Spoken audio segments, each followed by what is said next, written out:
구약시대의 대표적인 신앙의 인물, 하나님의 사람을 꼽는다면 다윗을 꼽아도 크게 무리가 없을 것입니다. 다윗은 양을 치던 어린 시절부터 뜨겁게 하나님을 찬양하고 예배하던 하나님의 사람이었습니다. 다윗은 사울에 이어서 이스라엘의 2대 왕이 된 이후에도 하나님을 열심으로 찬양하고 경배하는 일에 또 다함이 없었습니다. 다윗이 지은 찬송시가 3,000개가 넘는다고 합니다. 어마어마하죠. 다윗의 생애를 살펴보면 그의 평생에 찬송시를 쓰고 찬양했다는 것을 알 수가 있습니다. 3,000개를 지으려고 하면 쉽지 않습니다. 그렇죠? 왕의 업무도 보아야 할 것이고 바쁜 전쟁에도 또 참가할 것이고 바쁜데 그 와중에 3,000개 시를 만든 거예요. 그야말로 늘 하나님을 찬양하는 하나님의 사람이었다고 말할 수 있을 것입니다. 자, 다윗은 이렇게 하나님을 찬양하고 예배하는 일에도 열심히 했지만 무엇보다 말씀에 순종하려고 애썼습니다. 그래서 사울 왕을 죽일 수 있는 기회가 몇 번 있었는데도 죽이지 않고 여호와께서 기름 부은 자를 내 손으로 죽일 수 없다 해서 사울을 죽이지 않고 사울을 용서하고 사랑했습니다. 물론 이런 다윗도 때로는 실수도 하고 죄를 짓기도 했습니다. 그러나 죄를 지을 때마다 온전히 회개하고 눈물로 자복해서 다시 하나님을 경외하는 자리로 나아왔습니다. 이런 다윗 하나님께서 너무나 사랑하셨습니다. 그래서 다윗에게 한 가지 약속을 해주시죠. 그것은 다윗의 자손으로 이스라엘의 영원한 왕권을 허락하겠다. 그런 왕권의 축복이었습니다. 왕의 자손이라고 해서 왕이 될 수 있는 건 아니에요. 맞나요? 왕의 자녀로 태어났다고 해서 그 자손이 항상 왕이 되는 건 아닙니다. 다른 세력들이 일어나죠. 그래서 계속해서 그 왕위를 자손 대대로 이어가는 것이 쉬운 일이 아닙니다. 그런데 하나님께서 다윗의 자손으로만 왕위를 계승하게 해주겠다. 그런 이제 은혜를 다윗 가문에게 약속해 주시고 베풀어 주신 거예요. 그리고 이제 예수님까지, 그죠? 예수님까지 현실이 됐죠. 현실이 됐어요.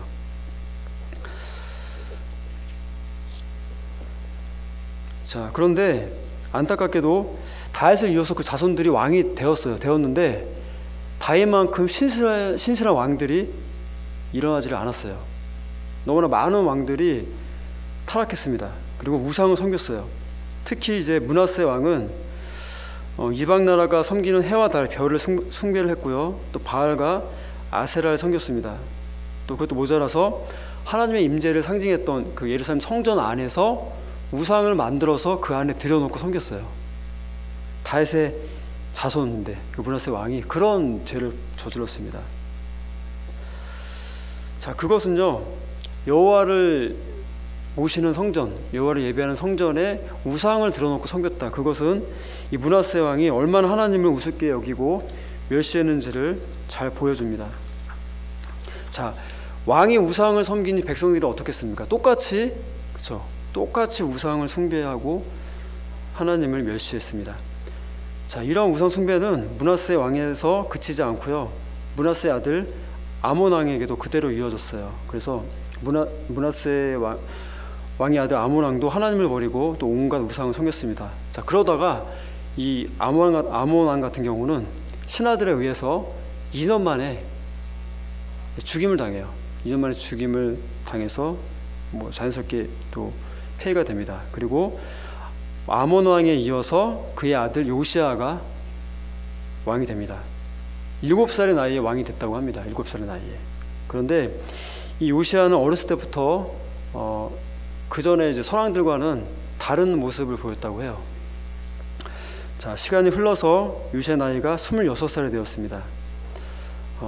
왕이 된 요시아는 이전 왕들과 다르게 정말 하나님을 바르게 섬기고자 노력했던 왕이었어요. 특히 이제 다윗의 모습을, 선왕 다윗의 모습을 담기 위해서 노력을 했습니다.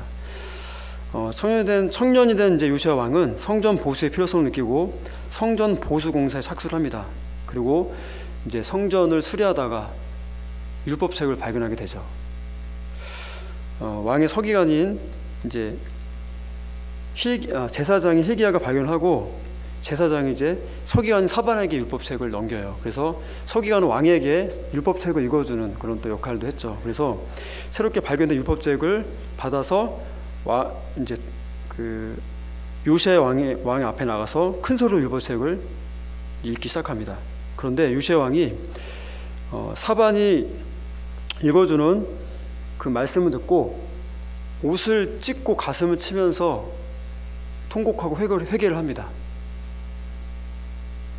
자, 그 율법책에 기록된 내용 때문에 그러는데, 그 기록된 내용이 뭐냐면 이제 이스라엘 자손들이 온갖 우상 숭배에 빠져 있는 것, 그것을 이제 지속하는 그런 말씀이었어요.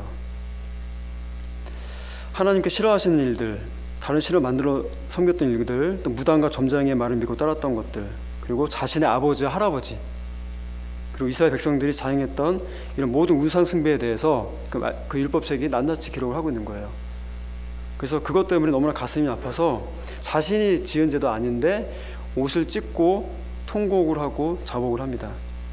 하나님께서 이런 말씀 앞에 회개하는 요시야의 마음을 기뻐 받으셨어요. 그래서 요시야 왕에게 한 가지 약속을 해주십니다.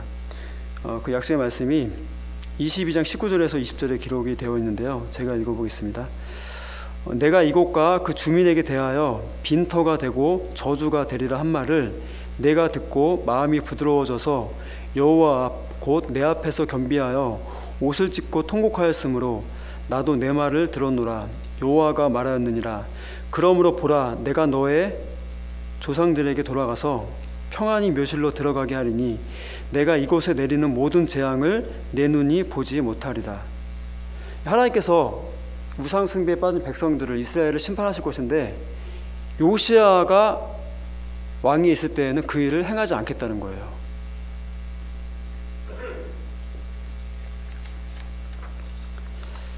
자, 하나님의 은혜를 입은 요시야, 그렇죠? 요시야 때 이제 백성들이 다 망해야 되는데, 하나님께 심판을 받아서 끝나야 되는데 하나님의 은혜를 입은 거잖아요. 약속의 말씀 받은 거잖아요. 그래서 요시야가 모든 백성들을 모이게 합니다. 그리고 그 앞에서 이 율법책을 읽어줍니다. 그래서 요시야 왕과 모든 백성들이 다시 하나님 앞에, 그 말씀 앞에 돌아가서 하나님과 언약을 맺게 돼요. 우리들이 이제 우상을 버리고 하나님 앞에 신실하게 살겠습니다. 하나님 섬기겠습니다. 그렇게 약속을 맺습니다.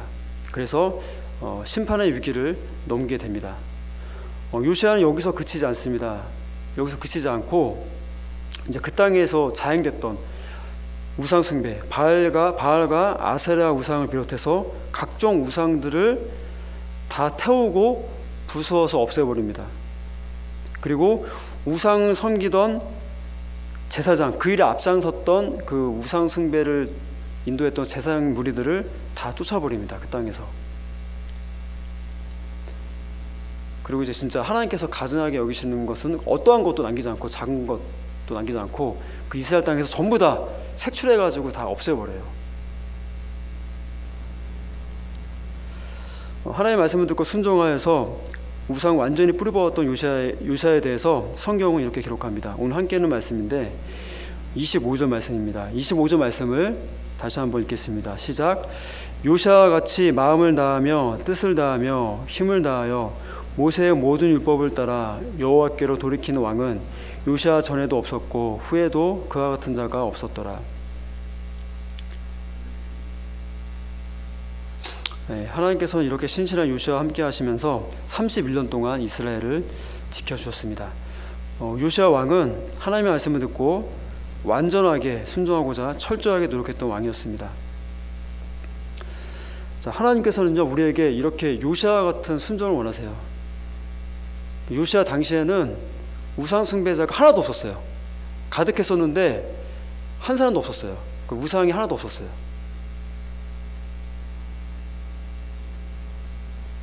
적어도 요시야 당시에는 완전히 뿌리를 뽑아버렸어요. 주변에 우상 숭배하는 자가 있다 하면은 바로 색출해가지고 내쫓고, 또 우상이 있다 하면은 우상을 다 수거해가지고 다 태우고 가루로 만들어 먹었다고 기록이 되어 있어요. 가루로. 그러니까 이제 요시야의 순종은 50% 순종이 아니라 10%의 순종이 아니라 95%의 순종이 아니라 100% 순종이었어요. 100%. 하나님께서 우리에게 요구하신 순종이 바로 이런 순종입니다. 요시아 같은 온전한 순종. 자, 순종이란 말 자체에는 100% 내가 따르겠습니다라는 말이 들어있어요. 그죠? 그게 바로 순종이에요. 그런데 우리는 순종이란 말을 조금은 이제 잘 모르고 있는 것 같아요. 오해하는 것 같아요. 순종은 100% 아니면 아니에요. 순종하느냐 아니면 순종하지 않느냐 딱 두 가지만 있어요. 하나님의 말씀이면 다른 이유를 대지 않겠습니다. 그리고 제가 순종하겠습니다. 지키겠습니다. 이런 순종을 원하십니다. 요시아는 하나님의 우상 숭배를 가장 싫어한다는 것을 아시고 우상들을 다 부수고 태워서 가루로 만들어 버렸습니다. 그래서 이스라엘에는 더 이상 우상 숭배하는 사람이 한 사람도 없도록 했습니다. 그리고 하나님의 말씀을 바르게 이제 가르쳐서 백성들이 하나님 바르게 섬길 수 있도록 계속해서 도와주었습니다. 그러다 보니까 하나님께서 이렇게 요시아 같이 여호와께로 돌이키는 왕은 요시아 전에도 없었고 후에도 그런 자가 없었더라고 이렇게 기록을 하고 있어요. 예. 요시아 믿음의 사람 그러면 이제 다윗이 아니라 다니엘이 아니라 그 어떤 멋있는 그런 성경의 영웅들이 아니라 요시아 전에도 없었고 후에도 그와 같은 자가 없었더라. 역사를 다 아시는 하나님께서 이렇게 선포하시는 거예요. 요시아가 너무나 완전하게 순종을 하니까 요시아 같은 자가 전에도 후에도 없었더라 이렇게 선포하고 있어요.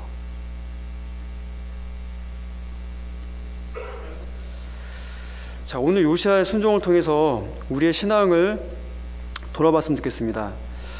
하나님의 말씀 앞에 우리는 얼마나 어떻게 순종하고 있는가, 또 순종하려고 노력하고 있는지 철저히 자신을 돌아보았으면 좋겠습니다. 그래서 오늘 하나님께서 요시아를 극찬하셨잖아요. 요시아 같은 자가 요시아 전에도 없었고 후에도 그와 같은 자가 없었다라고 말씀하셨는데, 자, 지금은 아직 이제 저희 생애가 끝나지 않았어요. 그렇죠? 저희들의 생애가.